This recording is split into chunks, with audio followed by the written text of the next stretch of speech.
So let me tell you about the day I stopped believing everything my species thought we knew about warfare, biology, and the very concept of when something should just have the decency to die. My name is Voran. No, I do not care if you can pronounce it. I am a tactical observer for the Galactic Council, which is basically a fancy way of saying I get paid to watch other species fight wars and file reports that no one reads. For 300 cycles, I have watched battles across 47 systems, and I have seen empires fall.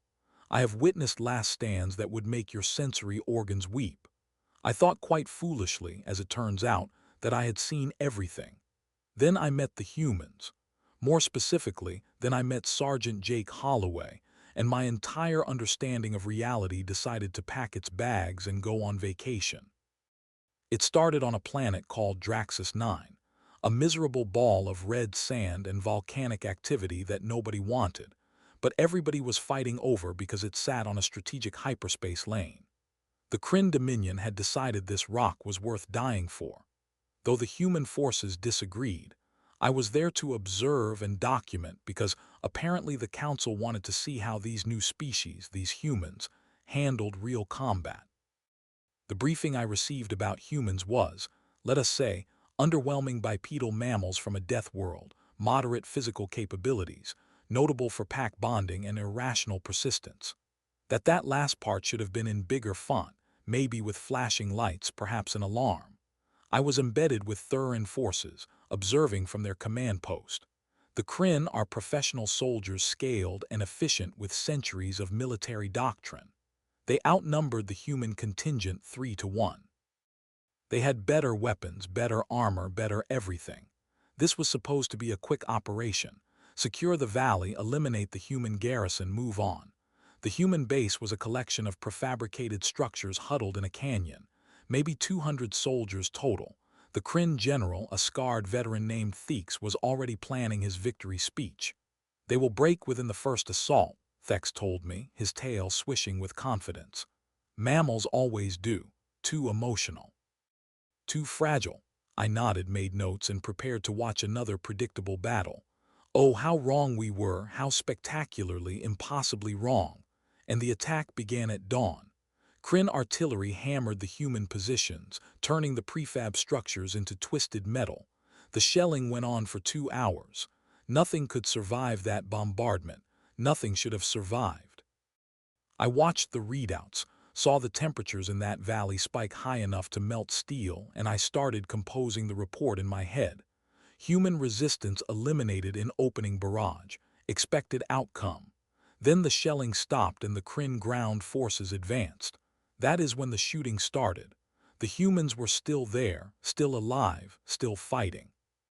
They came boiling out of bunkers and collapsed buildings like angry insects from a disturbed nest, and they were absolutely furious about being shelled for 2 hours. Who knew mammals could hold grudges so efficiently?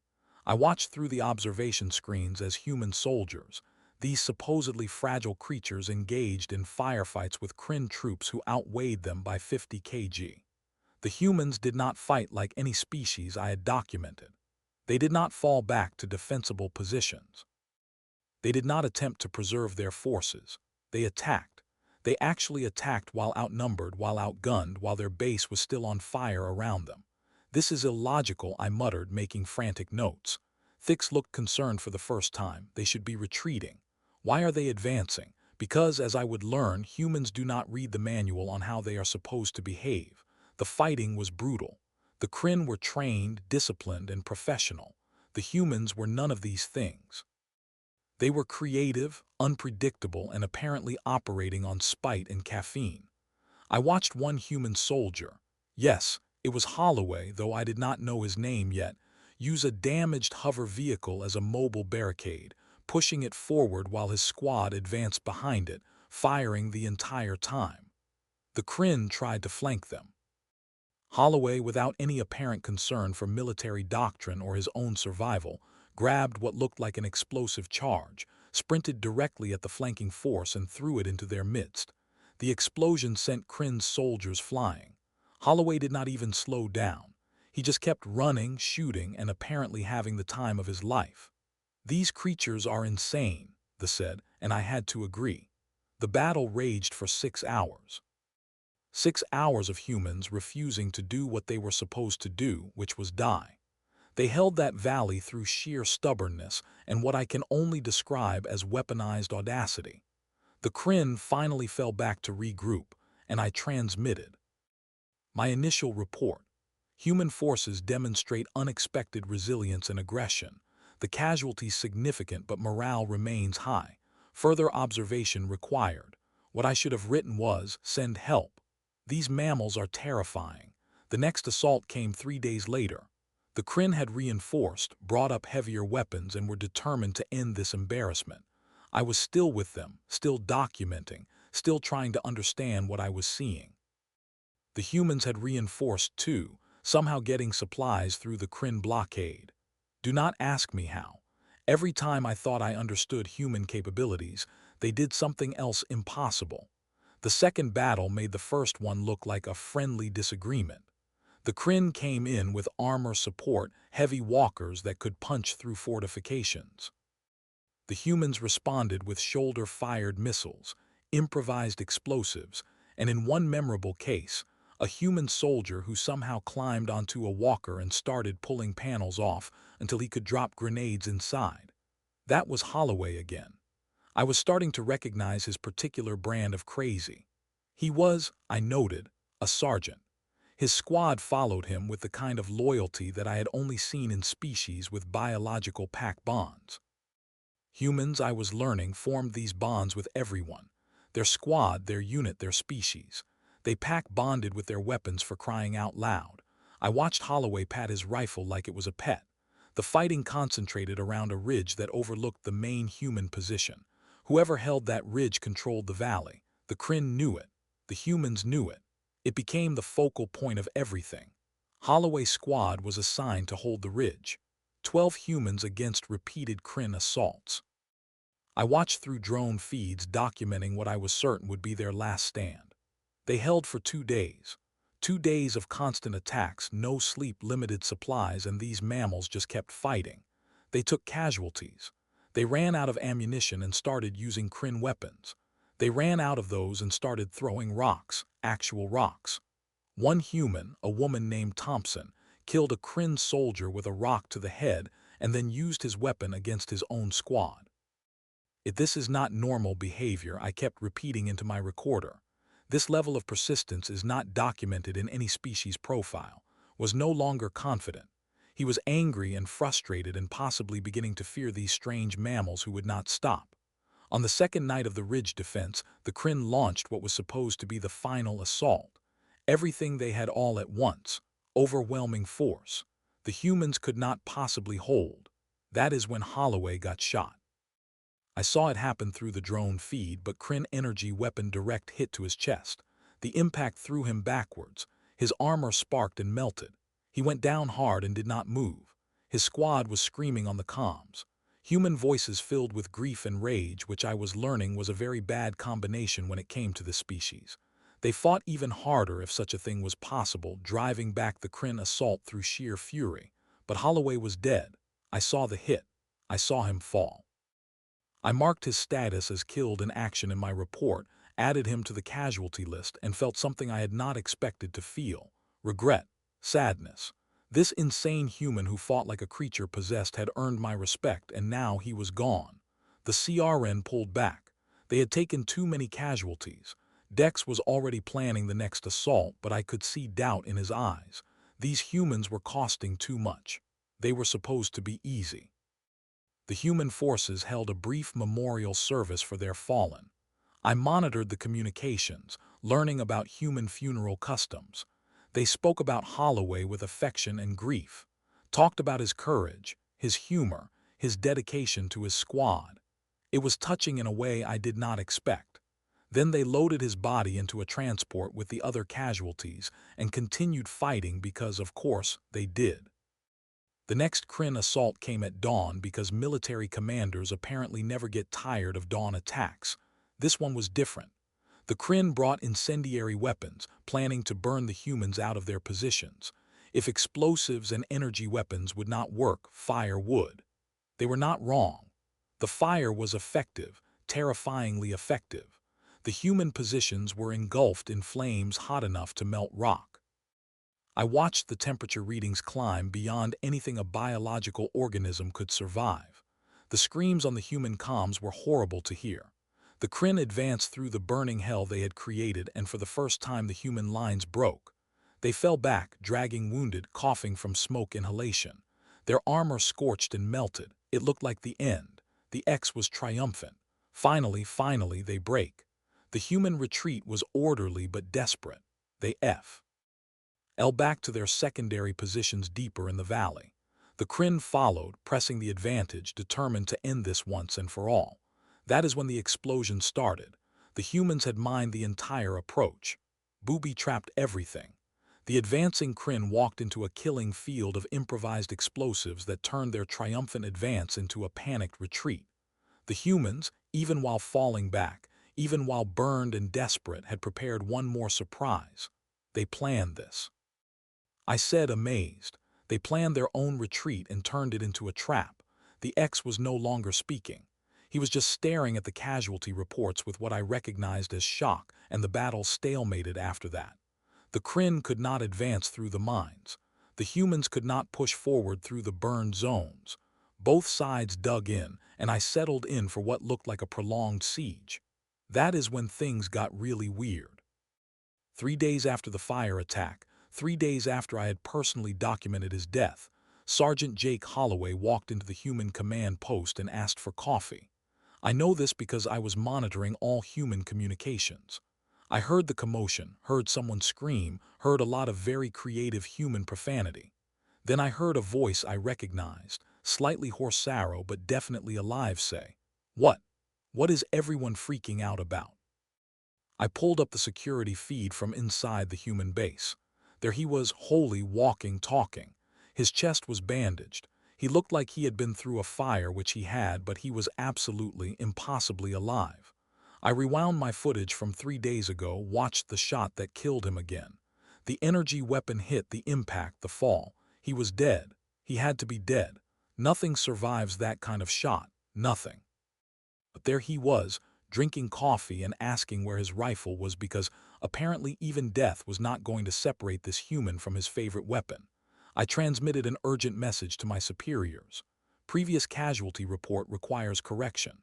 Sergeant Holloway status alive. Explanation unknown. Request clarification on human biological resilience parameters because nothing in my database covers this. The response I got back was essentially, "Are you sure you are observing correctly?" Yes, I was sure.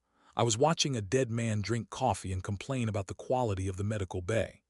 Holloway was not cleared for duty. The human doctors were adamant. He had been clinically dead for 3 minutes. 3 minutes without oxygen to his brain. His heart had stopped. They had resuscitated him, treated severe burns, and were amazed he was alive, much less walking around. Holloway's response was, and I quote, "Yeah, but I feel fine now. Can I have my gun back?" The human doctor said, "No, Halloween needed rest, observation, time to recover." This was sensible. This was logical. This was what any reasonable species would require. Holloway, it turns out, was not interested in being reasonable. That night he snuck out of the medical bay, retrieved his rifle, and reported to his squad's position on the defensive line. His squad, upon seeing their supposedly dead sergeant appear out of the darkness, nearly shot him. Then they hugged him. Then they yelled at him. Then they gave him coffee and asked if he was really okay. Human emotional responses are exhausting to catalog. "I am fine," Holloway told them. "Got shot, got better. Let us get back to work." I was listening to all of this with my sensory organs wide open in shock. This was not how biology worked. This was not how anything worked. But humans, I was learning, did not care much about how things were supposed to work. The Crin launched another assault the next day because there was nothing if not persistent. This attack was different, smarter. They had studied human tactics, adapted their approach, and came in with a coordinated strike designed to exploit human weaknesses. It almost worked. The Crin breached the outer defenses, pushed into the human positions, and for a terrible moment it looked like the end for the garrison. The fighting was close quarters, brutal and chaotic. Holloway's squad was in the thick of it, fighting off Crin's soldiers in trenches that had become close-range death traps. And I watched through multiple feeds, trying to track the action, and I saw Holloway do something I still have trouble believing. A Crin grenade landed in the trench. Holloway saw it, had maybe 2 seconds to react, and instead of diving for cover like any sane being, he jumped on it. He jumped on the grenade deliberately to shield his squad from the blast. The explosion should have killed him, should have torn him apart. I recorded his death for the second time, marked him as killed in action again, and started updating my casualty reports.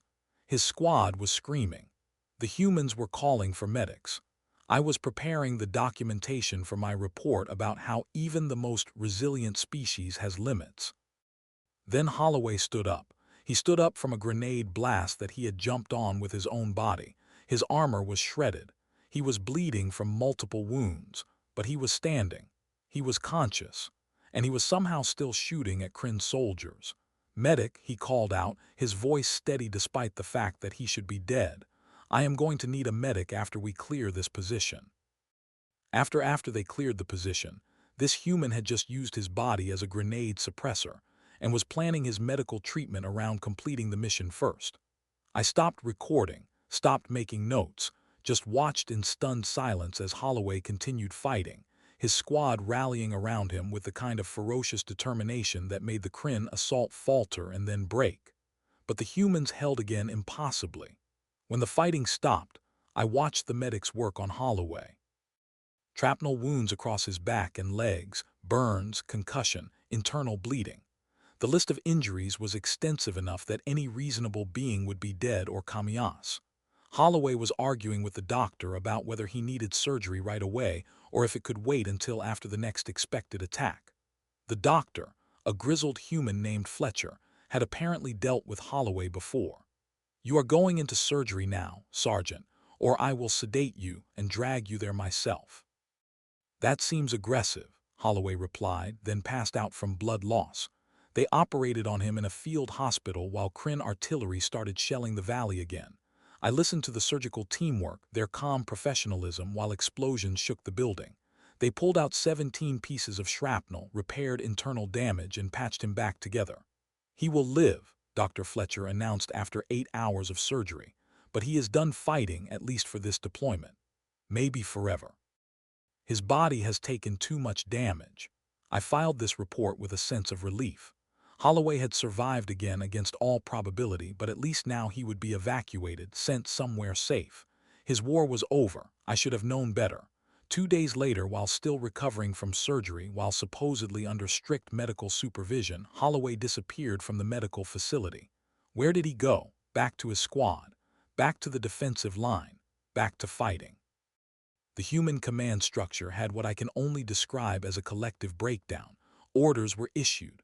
Holloway was to report back to medical immediately. This was not a request. This was a direct command from a superior officer. Holloway's response, transmitted over open comms for everyone to hear, was simple. "Respectfully, sir, my squad needs me. I will report back when we are done here." The commander, a colonel named Hayes, tried several more times to order Holloway back. Each time, Holloway politely declined. His squad backed him up, saying they needed their sergeant and they would make sure he did not push himself too hard. This was mutiny by any military standard, the refusal of direct orders. But Hayes, after attempting to pull rank several more times, eventually gave up. "Fine, fine, keep your insane sergeant. But if he dies out there, I am not explaining it to his family." "I will not die, sir," Holloway replied cheerfully. "I tried that twice already this week." Did not stick. Human humor is very dark sometimes. The Crin assault came that afternoon. They had brought up their heaviest weapons, determined to end this once and for all. The bombardment was more intense than anything before. The entire valley shook with explosions. Monitoring equipment failed. Communication lines went down. It was total devastation. When the shelling finally stopped, I thought, surely nothing could have survived. Surely this time, finally, the humans were done. The Crin advanced in force. Thousands of soldiers moving through the smoking ruins of what had been the human defensive positions. This was it, the end. I prepared my final report on the human garrison. The shooting started before the Crin even reached the main positions. The humans were still there, still fighting, and they were very, very angry about being shelled. Near the end, what followed was less a battle and more a brawl.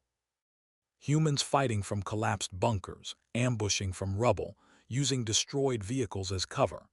They had no cohesive defensive line anymore, just scattered positions of soldiers who refused to quit.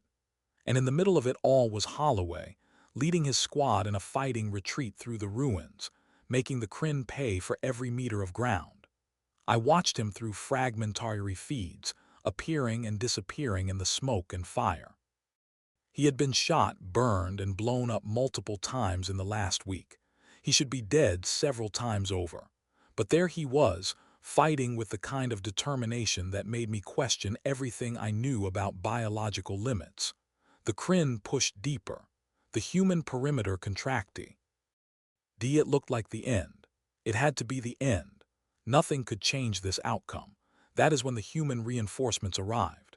2 companies of human marines dropped from orbit in combat pods that screamed through the atmosphere like falling meteors. They hit the ground behind the Crin lines and immediately attacked, catching the Dominion forces in a pincer. The battle turned into a rout. The Crin, suddenly surrounded and facing enraged human soldiers on all sides, broke and ran. The siege was over. I watched the aftermath in a daze. The human casualties were enormous, but the damage to their base was catastrophic. By any reasonable metric, they should have lost this battle days ago, but they won. Through stubbornness, through refusal to accept reality, through sheer bloody-minded determination, they won. And Holloway, he was sitting on a piece of rubble, drinking water and making jokes with his squad. His uniform was torn and bloody. He had bandages everywhere. But he was alive and he was smiling. I transmitted my final report to the council. It was not the clinical analysis I was supposed to provide. It was more of a confused rambling about human resilience and my complete inability to explain what I had witnessed. The response came back 3 days later. A new assignment. The council wanted more information about human military capabilities. I was to continue observing, this time embedded directly with human forces. They assigned me to Holloway's unit. Of course, they did because apparently my superiors have a sense of humor. When I arrived at the human base for my new assignment, Holloway was there to meet me. He was out of the medical bay, finally cleared for duty despite the protests of every doctor on the base. "So, you are the observer who has been documenting all our fights," he said, looking me over with curiosity. "Hope we gave you something interesting to write about." Interesting, he called it interesting. This human had been shot, burned, and blown up. He had died twice by my count, possibly 3 times depending on definitions.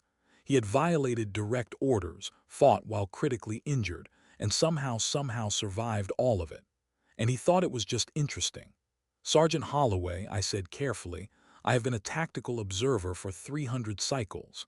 I have documented 47 different conflicts across multiple species. You, in all that time, I have never seen anything like what you and your soldiers did on Draxus 9. He grinned, actually grinned. "Stick with us, observer. That was just a warm-up. A warm-up." He called that nightmare a warm-up. That is when I knew my new assignment was going to be unlike anything I had ever experienced. I was not just observing humans anymore. I was trying to understand them. And understanding humans, I was learning, required abandoning everything you thought you knew about what was possible. But that is a story for part 2. For now, know this. I thought I had seen the full measure of human capability on Draxus 9. I thought Holloway's survival was the most impossible thing I would ever witness. I was wrong. So very, very wrong. Because what happened next made Draxus 9 look like a training exercise. My new assignment with the human forces started exactly 3 days after Draxus 9 was secured, which was apparently not enough time for anyone to properly heal from nearly dying multiple times. But humans do not seem to believe in concepts like proper recovery time. I reported to the human forward operating base on a station called Pinnacle Point, a massive orbital facility that served as the staging ground for operations in this sector. The station was chaos. Human marines everywhere, equipment being loaded, ships coming and going. Everyone was preparing for something big.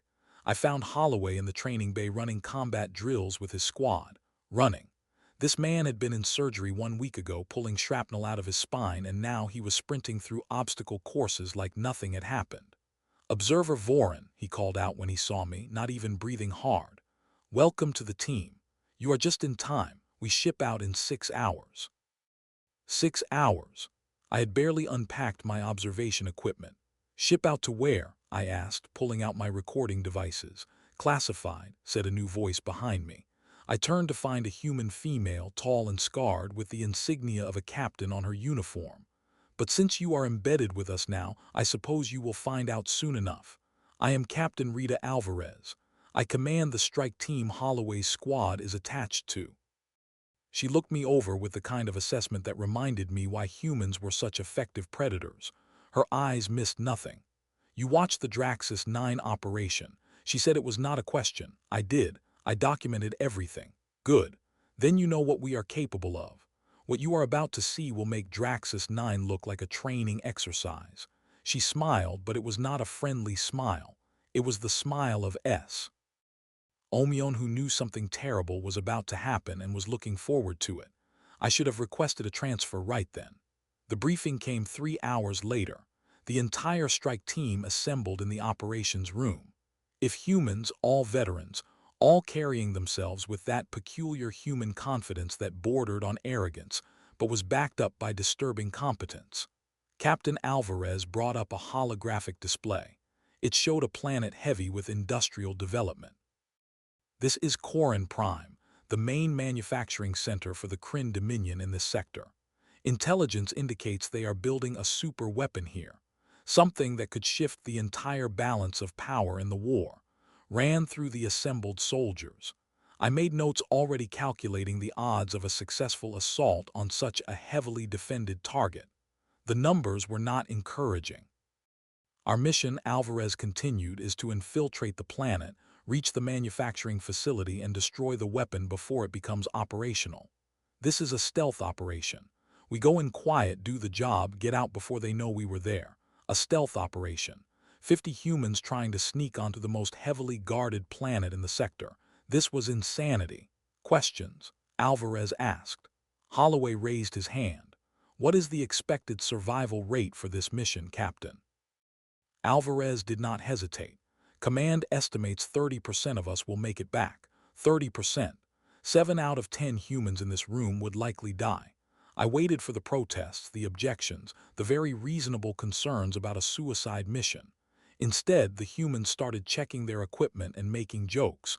"Better odds than Draxus 9, someone called out. "At least we get to ride in a ship this time instead of getting shelled for a week," another voice added. They were laughing about a mission with a 70% casualty rate. They were actually laughing. Holloway caught my expression. "Something wrong, observer. You are all going to die," I said flatly. "The statistical probability of success is minimal at best." "Yeah, probably," Holloway agreed cheerfully. "But we are going to make one hell of a mess before we do. Besides, statistics never stopped us before." We loaded onto the transport ships 4 hours later. The flight to Corin Prime would take 3 days through hyperspace and 3 days to prepare, to plan, to contemplate the mission ahead. I spent those 3 days interviewing the strike team members, trying to understand what made these humans volunteer for what was essentially certain death. The answers varied but contained common threads. A corporal named Davis told me, "Someone has to do it. Might as well be us." So specialist named Lee said, "My family is back on Earth. If this weapon gets built, they are in danger. So yeah, I am going." A private named Torres simply stated, "Hall is going. Where he goes, we go." And that last one came up repeatedly. These humans had pack bonded with Holloway so strongly that they would follow him into hell itself. When I mentioned this to Holloway, he looked uncomfortable. "It is not like that," he protested. "They are professionals. They follow orders." "They follow you," I corrected. "There is a difference." He was quiet for a moment. "Then I better make sure I lead them right." The human sense of responsibility is almost as terrifying as their stubbornness. We dropped out of hyperspace at the edge of the Corvin system and began the careful approach. Stealth ships running silent, trying to avoid the extensive sensor networks that protected the planet. For 2 days, We drifted closer, and I had to admit the human pilots were very good. We avoided detection, slipped past patrol routes, and entered orbit without triggering any alarms. The insertion was done through high-altitude drops, each soldier in an individual pod, falling through the atmosphere towards the landing zone. I was strapped into my own pod, my recording equipment secured, preparing to document what would likely be my last mission as an observer. Nervous? Holloway asked over the comm system. His pod was right next to mine in the drop bay. I am a non-combatant observer documenting a suicide mission, I replied. What do you think? Fair point. He paused. Look, Voran, I know this seems crazy, but we have done crazier things. Trust me, you died twice on Draxus 9. Yeah, but I got better twice. That is a perfect record. Human logic is an oxymoron. The drop was everything I feared and worse. Screaming through the atmosphere in a metal coffin, watching the heat shields glow, wondering if the Crin sensors would spot us. Praying to deities I did not believe in that we would make it to the ground. We made it. All 50 pods, perfect insertion. For a moment, I dared to hope that maybe, just maybe, this mission would actually succeed. We landed in a forested area 20 km from the target facility. The pods were camouflaged and abandoned. The team assembled quickly and efficiently, and within 10 minutes we were moving through the forest in complete silence. Captain Alvarez led the way with Holloway's squad on point. I stayed in the middle of the formation, trying to keep up with humans who moved through rough terrain like it was a casual stroll. My species evolved on a lower gravity world. This planet was exhausting. We covered 15 km in 4 hours. Not a word spoken, just silent movement through hostile territory. I was impressed despite myself. When humans wanted to be quiet, they could be quieter than ghosts. Then we hit the first patrol, a cringe scouting party, 12 soldiers walking right into our path. There was no time to hide, no time to evade. We were spotted immediately. What happened next took less than 30 seconds. The humans moved with such speed and coordination that I barely tracked it. Suppressed weapons, precise shots, and the entire Crin patrol was down before they could transmit a warning. Clear, Holloway reported quietly. No alarm sent. We are still good. We continued moving.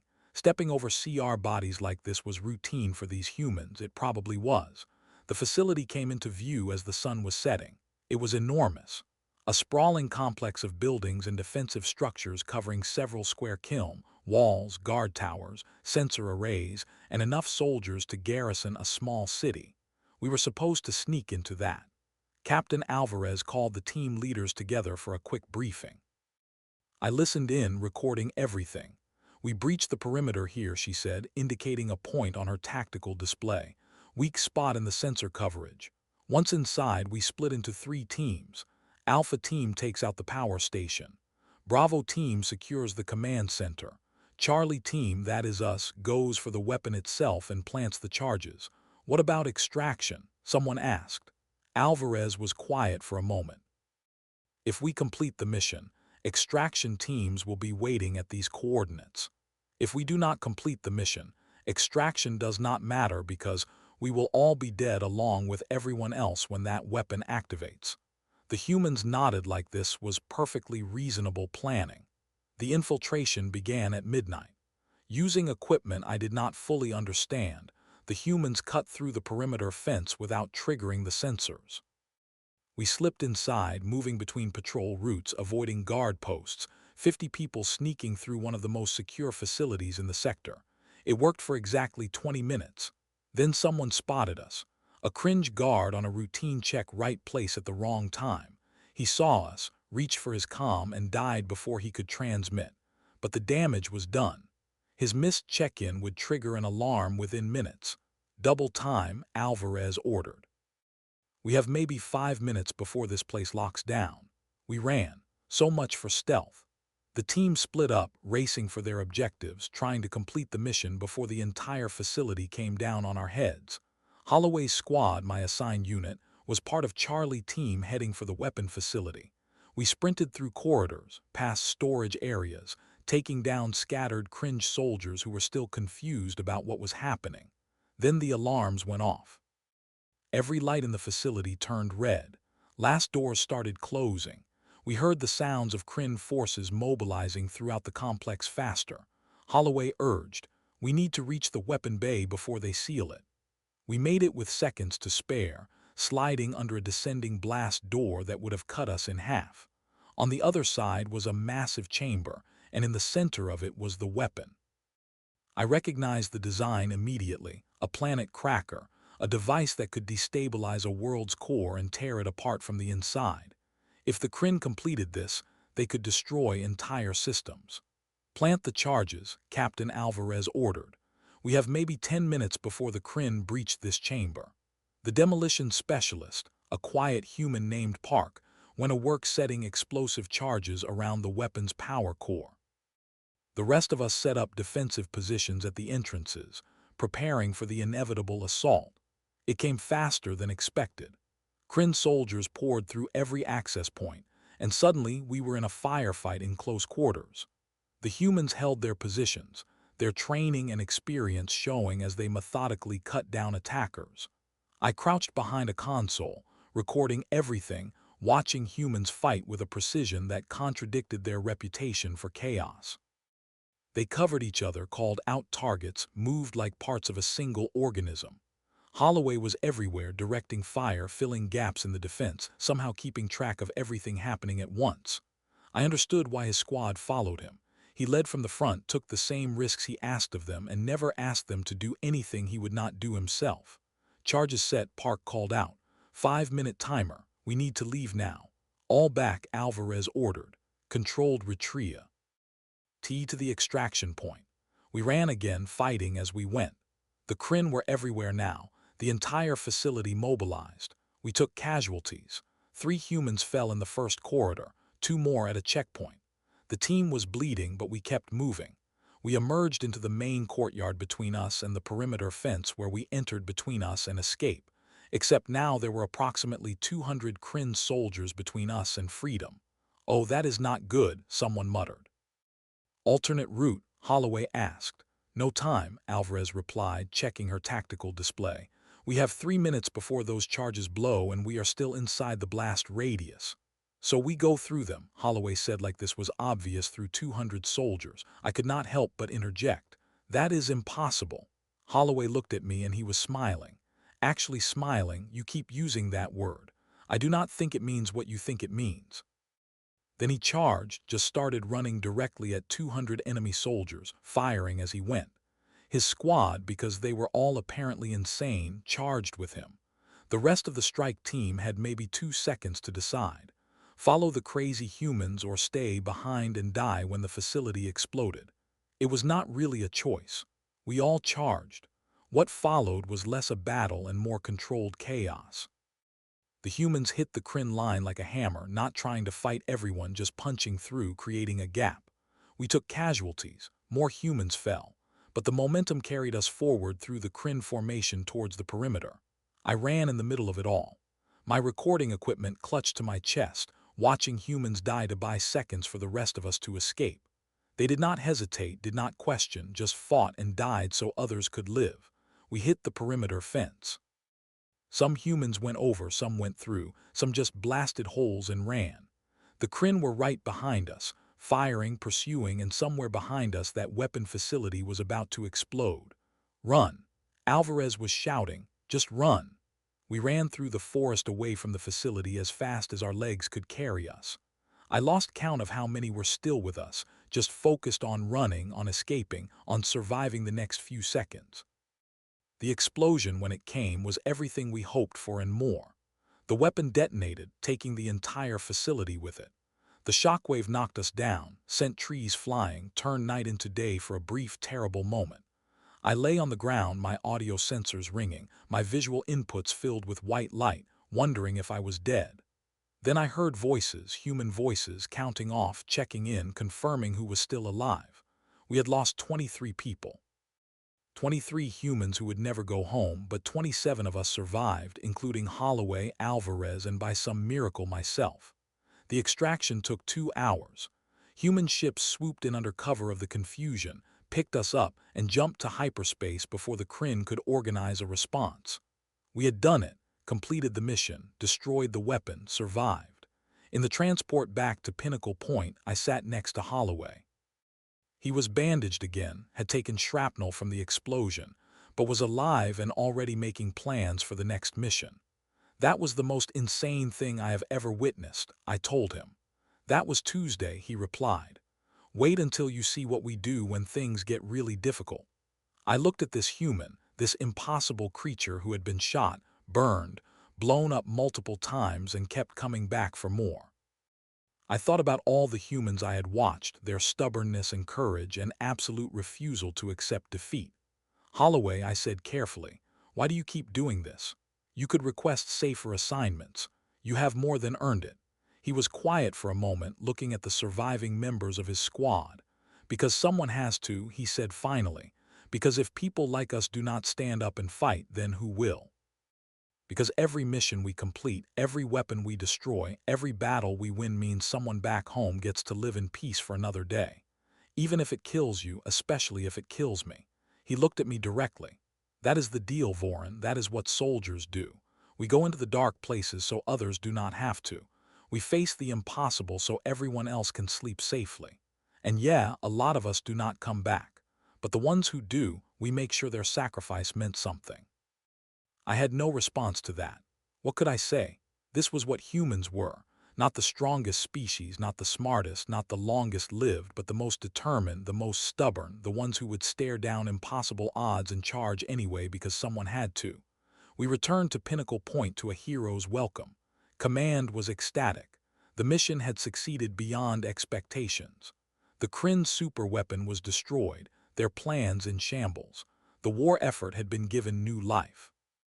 Holloway and his squad were decorated, given medals. For valor, immediately assigned to the next impossible mission because apparently success is rewarded with more chances to die horribly. I submitted my report to the Galactic Council. It was substantially different from my earlier observations. I wrote about human capability, their tactics and technology, but mostly I wrote about their character, their willingness to sacrifice, their refusal to quit, their absolute certainty that even when facing impossible odds, they could still make a difference. The Council's response surprised me. They wanted more observations, wanted me to continue documenting human military operations. They were beginning to understand, as I had, that humans were unlike any species they had encountered before. I accepted the assignment, of course. Someone had to document these insane mammals. Might as well be me. Besides, I had grown attached to Holloway and his squad. Hack bonding, humans called it. Apparently, it was contagious. 3 weeks later, I was back on Pinnacle Point preparing for another deployment. I found Holloway in the same training bay, running the same drills, preparing for the next mission. Observer Voran, he greeted me with genuine warmth. Back for more. Apparently, I have not learned my lesson about staying away from humans who get shot repeatedly, and he laughed. Come on, we are shipping out in 4 hours. Captain Alvarez has a new mission. Something about infiltrating a Crin command station. That sounds suicidal. Yeah, probably, but someone has to do it. I followed him, recording equipment ready, preparing to document whatever madness humans would unleash next. I had started this assignment thinking I would observe a new species in combat. Instead, I had found something far more valuable. I had found the answer to a question the Galactic Council had been asking for years. What makes a species truly dangerous? What makes them a threat or an ally worth having? It was not technology, it was not numbers, it was not even raw physical capability. It was will, it was determination. It was the absolute refusal to give up even when every logical calculation said defeat was certain. Humans had that in abundance. They would fight impossible battles, take impossible casualties, and somehow impossibly find a way to win. Not because they were invincible, but because they simply refused to accept that they could lose. Holloway had been shot, burned, and buried. By all rights, he should be dead several times over. But he kept coming back, kept fighting, kept leading his soldiers into the darkness because that was what needed to be done. And he was not unique. There were thousands like him, across human space, all of them carrying that same stubborn spark, that same determination to fight for what they believed in, no matter the cost. The Crin Dominion had made a mistake when they started this war. They had assumed humans were just another species to be conquered. They had not understood what they were facing. Not until it was too late, because humans did not fight wars to win territory or resources. They fought to survive, and a species fighting for survival was the most dangerous thing in the galaxy. I watched Holloway prepare for the next mission, joking with his squad, checking his equipment, ready to charge into danger once again. And I realized something that both terrified and inspired me. Humanity had not even begun to show the galaxy what they were truly capable of. What I had witnessed, all the impossible feats and stubborn victories, that was just the beginning.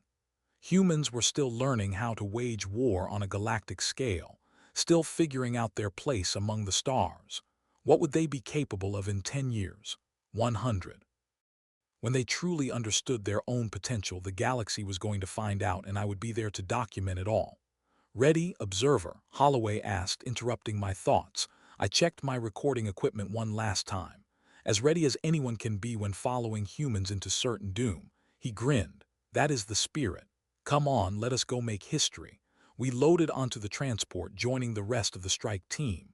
Another mission, another impossible task.